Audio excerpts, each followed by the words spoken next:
আপনারা জানেন গত 11ই মে 2026 লেবাননে একটা ভয়াবহ ড্রোন হামলায় এই যুদ্ধাবস্থায় যে যুদ্ধ চলছে আমাদের গালফ কান্ট্রিগুলোতে, সেই যুদ্ধ অবস্থায় 11ই মে 2026 লেবাননে আমাদের দুজন বাংলাদেশি ভাইকে আমরা হারিয়েছি। শফিকুল ইসলাম, ওনার পরিবার এখানে এসছেন, এবং নাহিদুল ইসলাম নাহিদ, ওনার পরিবারও আজকে এখানে এসছেন, ওনাদের পরিবারের সদস্যরা এসছেন। এবং শফিকুল ইসলাম এবং নাহিদুল ইসলাম নাহিদ দুইজনই ওনাদের গ্রামের বাড়ি সাতক্ষীরা জেলায়। তারা দুজনের একই জায়গায়, একই জেলায় তাদের বাড়ি।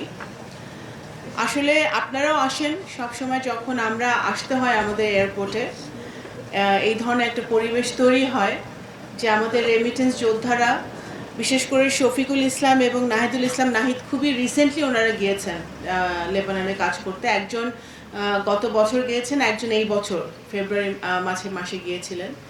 এবং অত্যন্ত দুর্ভাগ্য আমাদের জন্য যে ওনাদের দুজনকে আমাদের হারাতে হয়েছে এই যুদ্ধের মধ্যে। তো আমরা সবসময় বলেছি যে এই যুদ্ধে আমরা এখন পর্যন্ত আমরা 10 জনকে হারিয়েছি। আমরা 7 জনের মৃতদেহ আমরা বাংলাদেশে আনতে পেরেছি ওই সকল দেশের সরকারের সহযোগিতায়। আমাদের এখানে আমাদের প্রবাসী কল্যাণ মন্ত্রণালয় আছে, পররাষ্ট্র মন্ত্রণালয়ের আছে। আমাদের প্রবাসী কল্যাণ মন্ত্রণালয়, পররাষ্ট্র মন্ত্রণালয়ের নিরলস প্রচেষ্টায় আমরা মৃতদেহগুলো তাদের পরিবারের কাছে ফেরত দিতে পেরেছি। আজকে আরও দুজন মৃতদেহকে আমাদের গ্রহণ করতে হলো। তা আমি আজকে আল্লাহ তাআলার কাছে ওনাদের আত্মার মাগফিরাত কামনা করছি, এবং আমরা দোয়া করছি আল্লাহ যেন ওনাদেরকে বেহেশত নসিব করেন, এবং আল্লাহ তাআলা যেন আর কোনো ভাইকে বা বোনকে আমাদের কাছ থেকে না নিয়ে যায়, সেটাই আমরা দোয়া করছি এই যুদ্ধ অবস্থায়। তো আমরা সবসময় বলেছি যে বর্তমানে বাংলাদেশ সরকার, মাননীয় প্রধানমন্ত্রী জনাব তারেক রহমানের সরকার সবসময়, আমরা প্রথম থেকে বলে এসেছি যখন থেকে যুদ্ধ শুরু হয়েছে, যে আমাদের প্রধান দায়িত্ব হচ্ছে যে আমাদের নাগরিকদের পাশে থাকা, যে যেখানে আছে, যেই দেশে যে অবস্থায় আছে, আমাদের নাগরিকরা যেন নিরাপদে থাকে, এবং কোনো বিপদে যদি তারা পড়ে যায় তাদেরকে যেন আমরা ফিরিয়ে আনতে পারি, তাদের সকল সহযোগিতা আমরা করতে পারি, সেটাই আমাদের 1 নম্বর প্রায়োরিটি।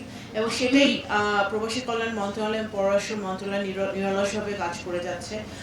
আমাদের যে সকল মিশনগুলো লেবানন সহ বিভিন্ন দেশে আছে, সে সকল দেশে আমাদের এই মিশনগুলো অবিরাম কাজ করে যাচ্ছে, যাতে আমাদের নাগরিকরা সেখানে নিরাপদে থাকে। তো আজকে এখানে যারা পরিবাররা যারা এসেছেন কষ্ট করে, তারা আবার এখনই সাতক্ষীরা ফেরত যাবেন। আমাদের প্রবাসী কল্যাণ মন্ত্রণালয়ের আমাদের কর্মকর্তারা এসেছেন। আমাদের প্রবাসী কল্যাণ মন্ত্রণালয় থেকে তাদেরকে যে সহযোগিতা দেওয়া হয়, সরকার থেকে যে সহযোগিতা দেওয়া হয়, সেটা আমরা দেওয়া হচ্ছে। এটা কত?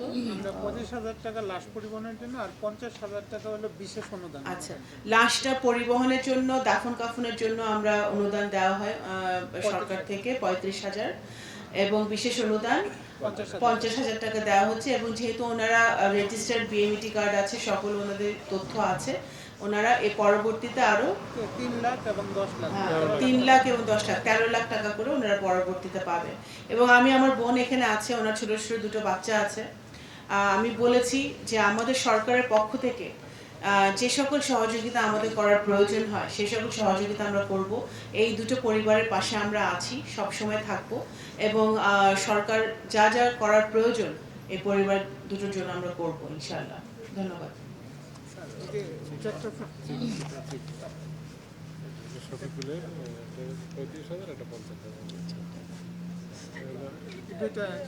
দুটো একসাথে আছে? আচ্ছা আচ্ছা আচ্ছা আচ্ছা, দুটো ঠিক আছে।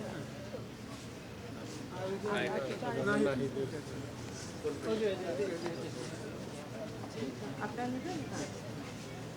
একটু সাইডে, আর এটা হচ্ছে বিশেষ অনুদান। একটু সাইডে।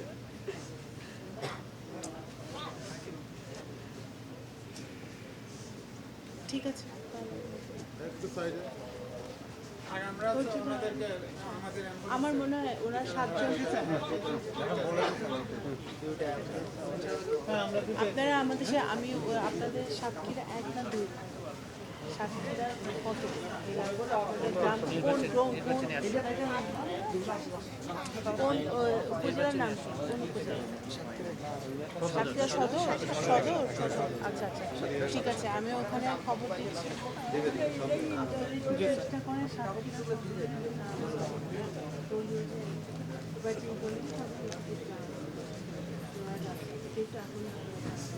আর ডিসিতে জানাবো, সাতক্ষীরা ডিসিতে জানা যায়, সাতক্ষীরা ডিসিতে জানান, আমরা কথা বলবো এবং হ্যাঁ চিন্তা করেন না, চিন্তা করেন না। ওনাদের ইনফরমেশন আপনাদের কাছে আছে না?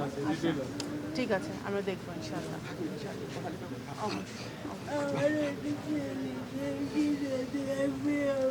ঠিক আছে, চিন্তা করেন না, চিন্তা করেন না।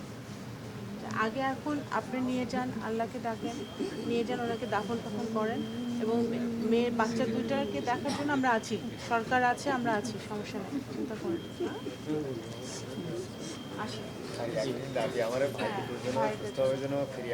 আপনার ভাইদের তথ্যগুলা আমাদের ওনাদেরকে একটু দেন, আমাদেরকে দেন, আমরা দেখব কি করা যায়। অবশ্যই চেষ্টা করব।